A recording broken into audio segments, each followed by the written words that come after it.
Mheshimiwa Kalonzo, I want you, and it's very good that mumeanza sasa kushikana. I was already giving up on you people. Because if, and I saw this happen, you know, in 2002, I was right in the forefront of trying to bring opposition together. And that's why you hear Mr. Wilbaro saying that, so who is the leader? Who is the leader of this group?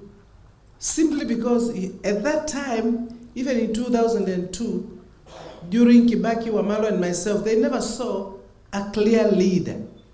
But now that you have started, I am sure a clear leader is going to emerge.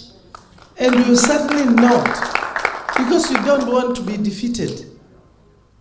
Na mtu ambaye, for me, I want to say, in the broad daylight, if this country is led by one,